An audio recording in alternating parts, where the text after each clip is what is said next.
Xbox is going to drop physical games too. This also is for the same reason that we can't build buildings anymore. It all comes down to the exact same thing, man, on every level. Xbox and PlayStation. Nintendo probably won't join along in this. Nintendo knows that they're more keen on physical media. They'll do it eventually, though. The stream is a dozen different segments that are all the same segment.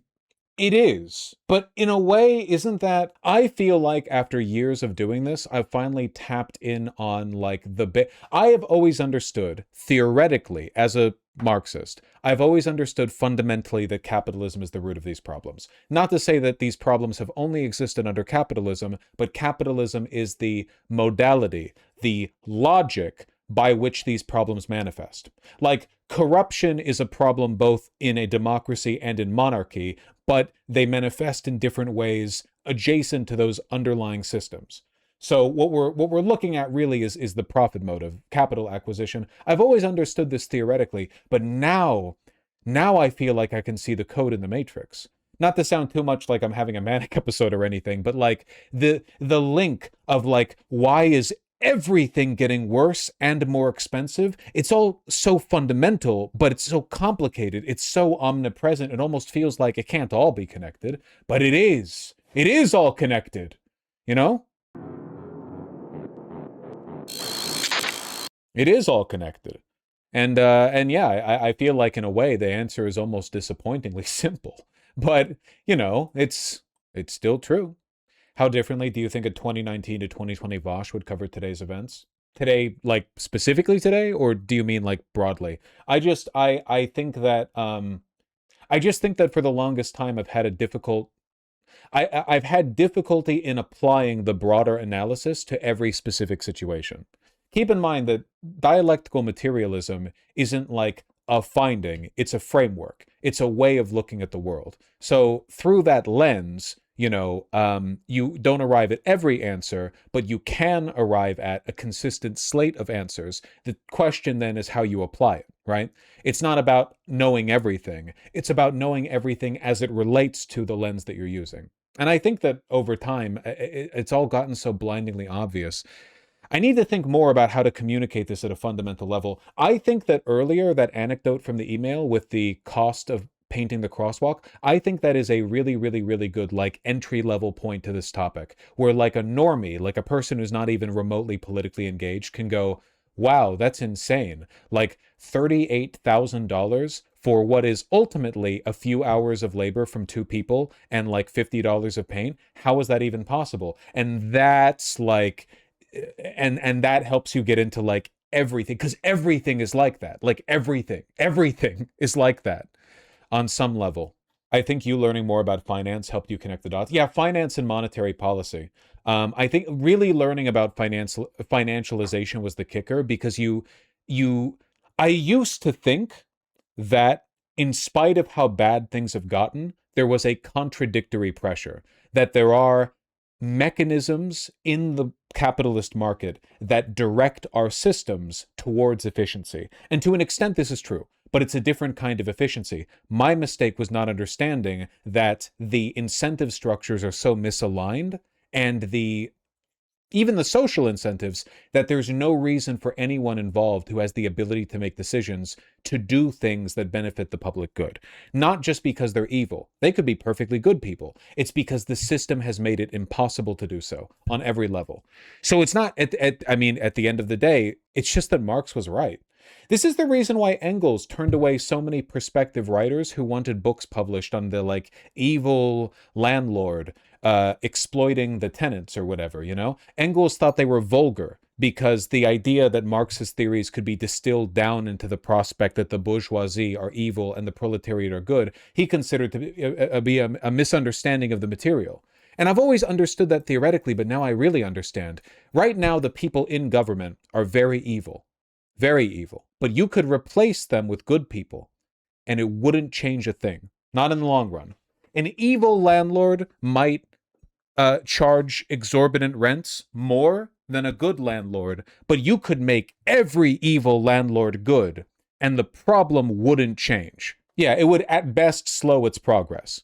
I personally dislike Obama very much, but I will say this, and I believe this very strongly, that under the Obama administration, and basically every presidential administration, I'll just say every presidential administration, regardless of who was really in charge, the people working within the federal agencies, the administrative state, by and large, I think these people are good people. I think the average worker at a corporation is probably like a good person in a conventional sense, right? They don't enjoy evil. They're not rapists or pedophiles or murderers. They don't delight in making people's lives worse. But it has had no effect on the aggregate direction of the system. In fact, we've built pyramids, we've built empires out of the labor of good people, and what has it led to? Evil people at the top.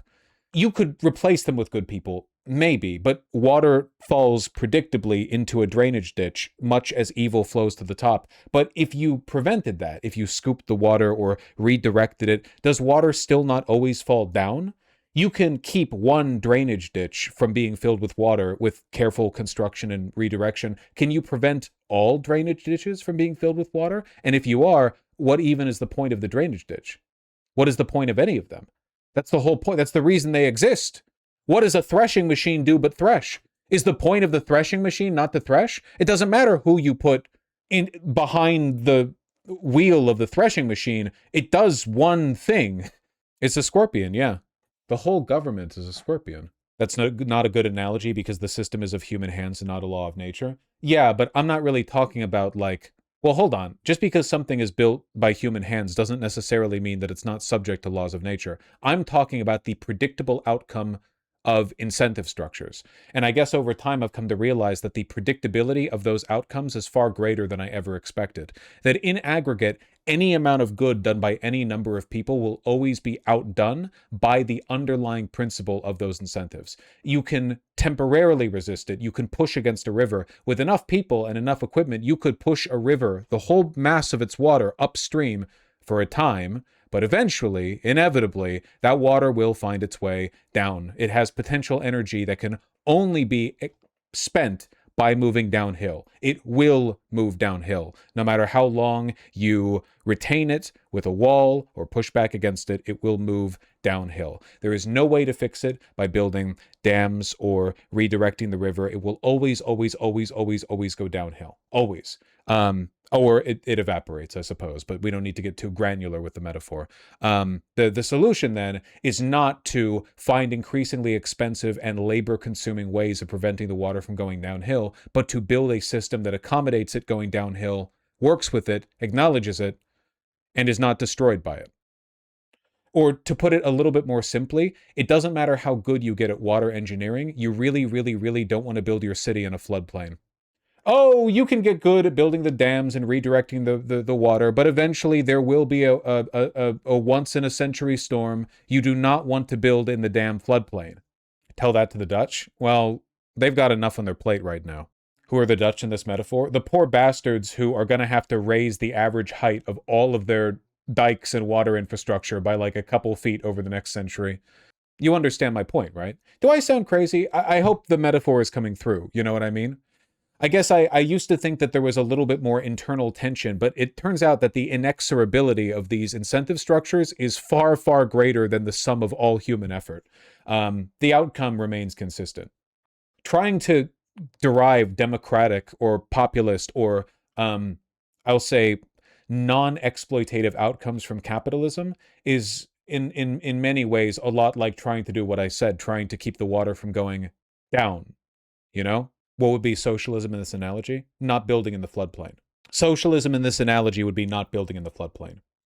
Like, you can build beautiful cities in a floodplain, and you can maintain them for some decades or centuries, but inevitably, the inexorable march of entropy will prove that it was a bad idea. We've done this in many ways. There are so many ways in which, especially after the Industrial Revolution, we have attempted to overwhelm nature, and in the process destroyed it and ourselves. The loss of American bison, the devastation of many forests, and like fishery, like fishing environments. We have made progress in many places in trying to right these wrongs, fixing these problems, being more in line with the environment and what the environment needs. This is good. We can do work. I'm not saying there's no point in doing the work, but what we've done, in my opinion, on a civilizational level is like building in a floodplain. And we have gotten very, very, very, very good at building dams and dikes and redirecting waterways. But the more we do that over time, I guess like we have a famous guy once said that capitalism has sown within it has the seeds of its own downfall. Are you saying these problems are inherent to capitalism or trade itself? Capitalism. But they might also be inherent to other systems, if that makes any sense. But problems manifest in different ways. The modality of these problems is important.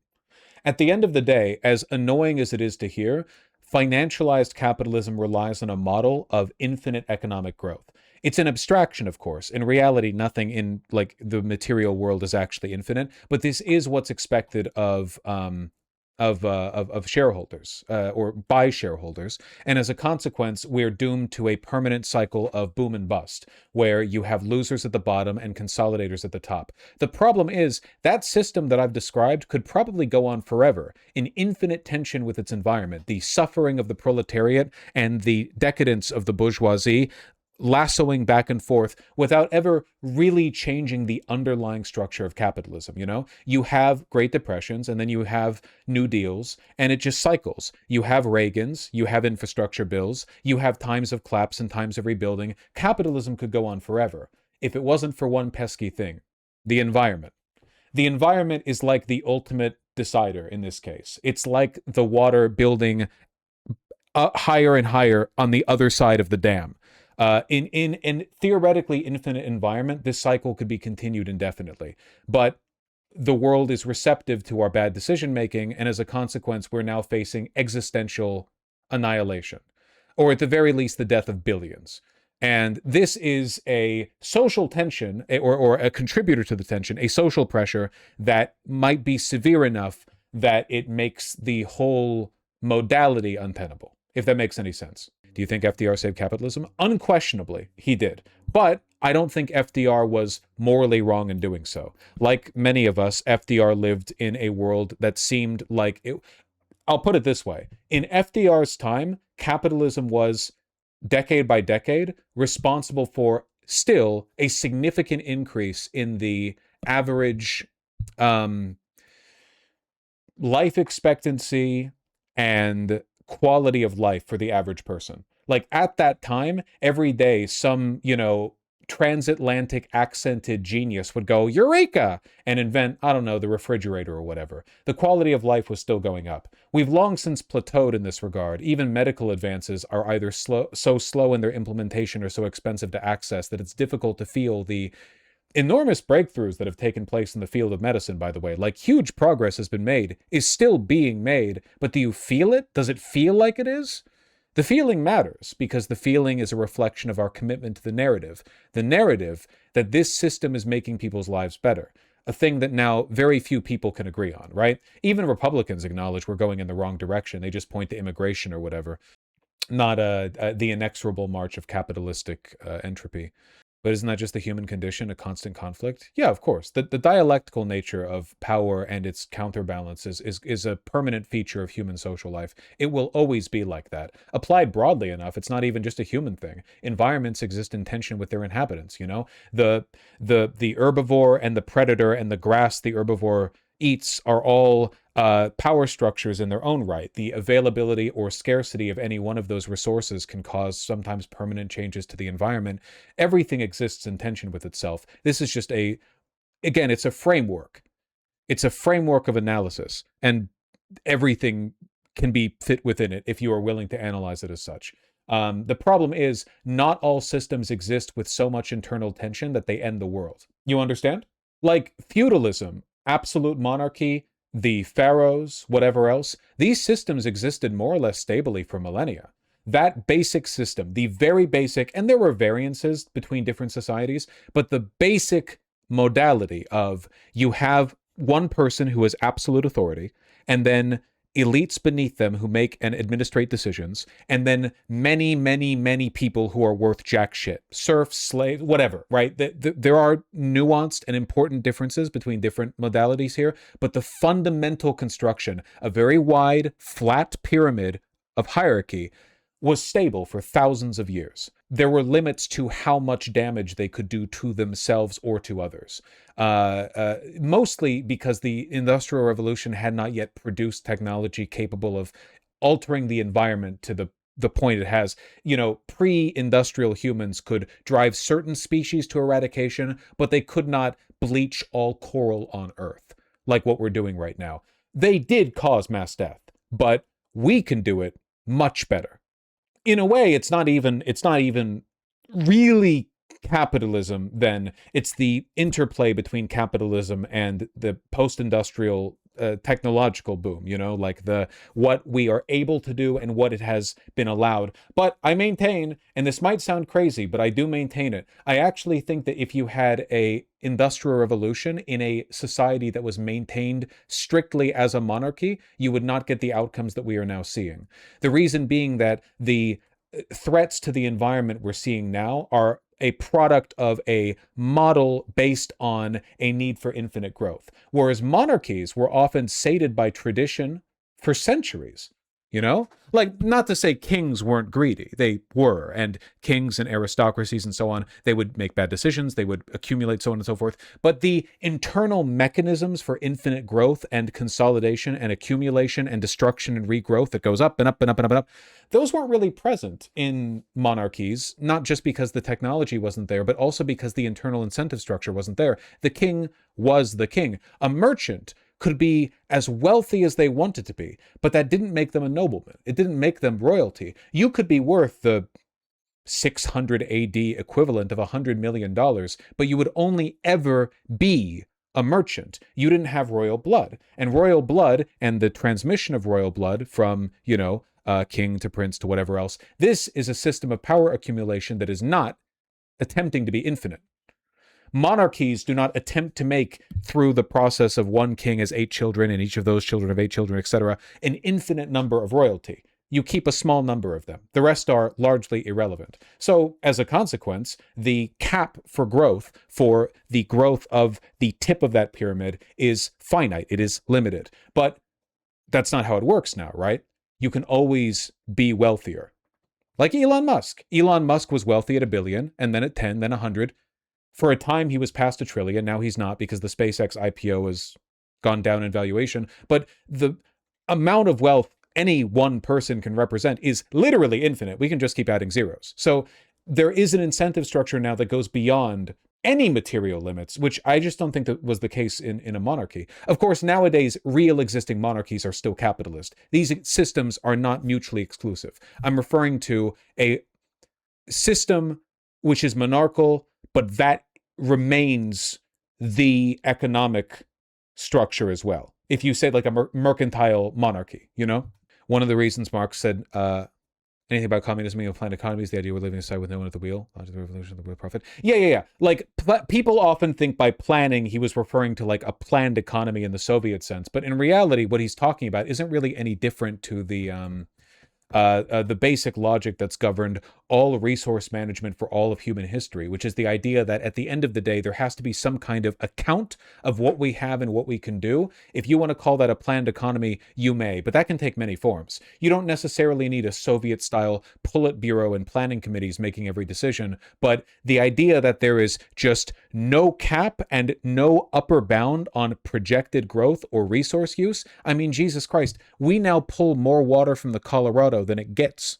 You know that, right? The total drawn water from the Colorado River is greater than its total volume, than its throughput. Somehow, through economics, we have constructed a river which is worth more than the water it contains. It has more water than it actually has. At least, that's how we treat it. This is ridiculous. But it's been the case for decades. Is what you're describing like what the Nordics have? You mean like modern day social democracies? No, they're still capitalist. They're still just as doomed as we are to this cycle. They're just to use an earlier metaphor, they have built more dams. In the case of the Dutch, they literally have. They have built more dams. They are better at redirecting water, but water still flows down. Kings never mismanage. Kings mismanage all the time. I said that. I understand that what I'm describing is a little bit higher end and a little bit like flowery. It's a bit poetic in its language, which is often the case, by the way, for the writings of political theorists. You know, it's not all academic articles. You know, you have to be able to broaden the scope of your imagination to understand new systems, and that requires a bit of sometimes flowery language, which I fully defend. You know, the idea that all political communication should be reduced to numbers and graphs is ridiculous and anti-intellectual. That being said, I am not merely talking about mismanagement. I'm talking about an incentive structure that drives infinite growth through an internal competitive model, which was not the case under mercantilism. Now, certainly still, kings and mercantilist corporations can make bad decisions. They did literally all of the time. But we're dealing with a greater threat now. I think one of the best examples you can provide to the nature of this threat is the fact that back in the days of mercantile corporations, they didn't know anything about environmental management. Like, go back to 1700, they didn't even have a theoretical conception of what it meant to conserve an environment. Like the idea of invasive species, or we should preserve this ecosystem or whatever. It was literally like not a thing they had developed. We barely had like academic disciplines at all back then. It wasn't something that they thought about or implemented. Many of them literally thought that the world was basically an infinite bounty of resources given to man by God. Obviously, they were wrong, but they acted with, I'm not just going to say ignorance. A lot of these guys were pretty smart, but they really didn't know what they were doing. Nowadays, we do. We have absolute, incontrovertible, perfect evidence for what we are doing and what it's doing to the environment. And in spite of that, so wait, not only do we not have perfect evidence of what is happening to the environment and what the consequences will be, but we also have invented the technology to fix it. Solar energy. We have the technology to do and to fix everything we need to do and fix. And in spite of essentially perfect knowledge of both the problem and the solution and the ability to solve it, we can produce these solutions. So we know what the problem is, we know what it's going to do in the future, we know how to fix it, and we know we can build what is necessary to fix it. On every level, this is a solved problem, except in implementation. In implementation, right now, today, right now, in the year of our Lord 2026, America is investing more in its fossil fuel industry than it has in decades. We are putting in an enormous amount of money. We know everything, and it doesn't matter. In my opinion, if the old monarchs and the aristocracy 500 years ago, let's just say 500, if they had perfect knowledge of a problem, what it would do to them, how to solve it, and they had the way of solving it, I think they would have. I think that if 16th century France, if everyone, I'm talking about widespread knowledge here because we have it today. If they had said, because of our behavior in this river, the river will soon die and we will all starve. I'm just using this as like a microcosm, a little example. And we can fix it, and here's how we fix it. And by the way, if we fix it, we will get better outcomes than before. Let's say we now have a method of producing more fish from the river. The current method produces X number of fish and will kill all of us. This newer method produces double the number of fish and will not kill all of us. I think that they would make the right choice. I think they would. But we are now failing in making this choice today, despite perfect knowledge on the subject. Are you saying people nowadays are crazy? No. I'm saying the incentive structures produce outcomes so powerfully and so consistently that no amount of reason overwhelms them. I'm saying the incentive structure today for the accumulation of capital in the big blob of speculative capital acquisition, that this incentive structure is so powerful that it overwhelms reason at every level. That even though everyone at every level knows that we are right now ending the world and that we could stop it for a relatively small amount of money, nothing changes. This is what I'm referring to. It's not just in America, by the way. Like in the social democracies, in the other developed countries, they are facing the exact same problem. And it's not that anyone's crazy. It's that everyone's doing their job. The unisegment? I think it's important to hammer on. I'm sorry. If it's a little tedious, I apologize. Narcissistic society of sociopathic leaders? No.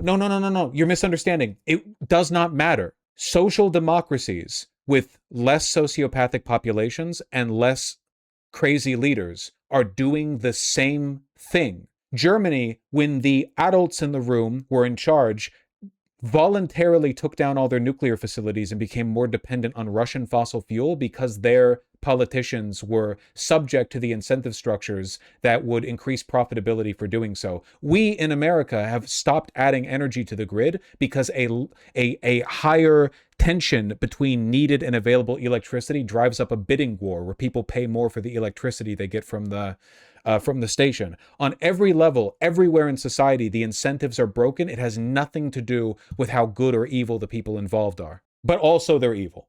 Also they're evil pedophiles. Nothing about the incentive structures of capitalism force everyone in the White House to rape children. They insist on doing it anyway. So to be clear, I'm not absolving them morally in any way. They're doing that in a way, there's an externality to the forces of capital here. They're just doing that for the love of the game. Yeah, exactly. I don't think kings would have chosen the well-being of their subjects over their own profit 500 years ago. Nuts. Profit wasn't even a thing back then in the way we currently conceptualize it. Capital wasn't a thing. Kings weren't choosing the well-being of their subjects. It was their own well-being, the well-being of their own family, of the kingdom. We're talking about like a different set of incentives. I'm not saying that like kings back then would have spent a bunch of money to improve the well-being of their subjects. What I'm saying is like to bring about a comparison that is as severe as the one today. Okay, let's say I'm trying to think of like the best way to put this. Okay, like okay, let's say that all across the kingdom of France or whatever, 500 years ago, they use a particular kind of grain. They farm a particular kind of grain. Let's just say wheat. And it's a particular kind of wheat. And somehow, through whatever evidentiary standard is considered acceptable at the time, it is discovered that that grain of wheat is robbing the land of its vitality. And within just 50 years, all life will be dead. Everything across the entire kingdom, every nobleman, every peasant, the king himself will all be dead because this is like a magically evil kind of wheat seed or something. It is robbing the earth of its life. This is widely understood. Everyone agrees on it. I'm trying to create a level of evidentiary consensus equivalent to what we now have today for climate change. You know what I mean? Like, climate change is inarguable. This too, in this example, 500 years ago in France, is inarguable. Everyone knows this. And not only do they know this, but they could easily fix it. They have the materials to fix it. It would only take a couple of years, and the cost of fixing it would be less than just one more year of the damage done by the existing type of wheat. I think they would have made the change. I think they would have.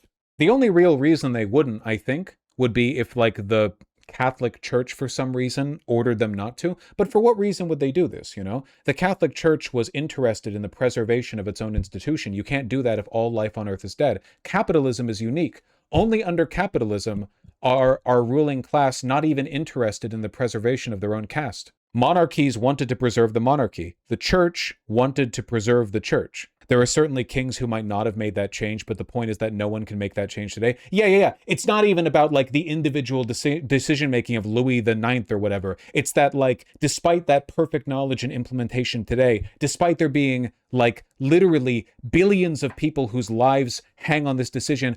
Plus we live in fucking democracies, man. We live in democracies. We can vote, but it doesn't make a difference. It doesn't change a damn thing. The incentive structure for infinite capital accumulation is greater than the sum of all power, all non-capital power in the world. The sum value of everyone's fear for the future and everyone's hope for a better one is less than the incentive power of capital accumulation. It's the most powerful social force that has ever existed. Nothing else even comes close. There has never been a divine leader, a monarch, anything, an emperor. There has never been a leader or a system or a bureaucracy or an incentive that has led to as much collective irrational behavior as this. Everything else has shifted. Everything else has grappled with the times and molded itself off of them. Even the Catholic Church must reform its doctrine in order to better accommodate the movement of the world and the understandings of the average person. In the past, it might have existed in tension with new scientific discoveries, but today the average Catholic knows the earth revolves around the sun, and so on. This is not a perfect system, but it is a system that exists in tension with human knowledge. But capitalism is unique because human knowledge has led us inexorably to the conclusion that the world is on a timer now, and we are very rapidly approaching its end, and capital doesn't care. The sum of its incentive force, the total decision-making prowess of everyone involved at every level, does not matter. It is not enough to prevent the water from moving downstream. Didn't we collectively decide to stop using the chemicals that depleted the ozone layer? Yes. Now I have a question for you. If we had only made that discovery 20 years later, do you think that the world today would be able to make that change? It's true, it was a success. Do you think today we could do it? Exactly. We're talking about more than overconsumption, Imam Gardi. The Sultan of Morocco was prevented from using the printing press because his Islamic counselors told him it's haram. Man, they were cooking with that one, huh? They were really cooking with that one. Fuck, if only we'd listened. And asbestos, there's no way asbestos would even be admitted to being dangerous by manufacturers today. Yeah. The Trump administration now reflects the heightening irrationality of the capital class. They must become more irrational and more evil to better contest the mounting weight of the evidence against them. As it becomes more obvious that capital is ending the world, capital will grow more bold because it's the only way it can survive. If capital acquiesced, as it did before 180, 60 years ago, then it would eventually cease to exist. As the evidence mounted against it, capital would become smaller and weaker. Instead, it has chosen to become larger and bolder than ever before, because the alternative is its own annihilation. In this sense, it seems like capital is interested in self-preservation only up until it can commit suicide, along with the rest of us. Capital will do anything and everything to preserve its own supremacy until eventually the only possible outcome for all life is its end, and then finally it will, I assume, ignobly and, pathetically accept its own suicide, along with the rest of us. A dying star expands? Exactly. Until it can't exchange itself for anything?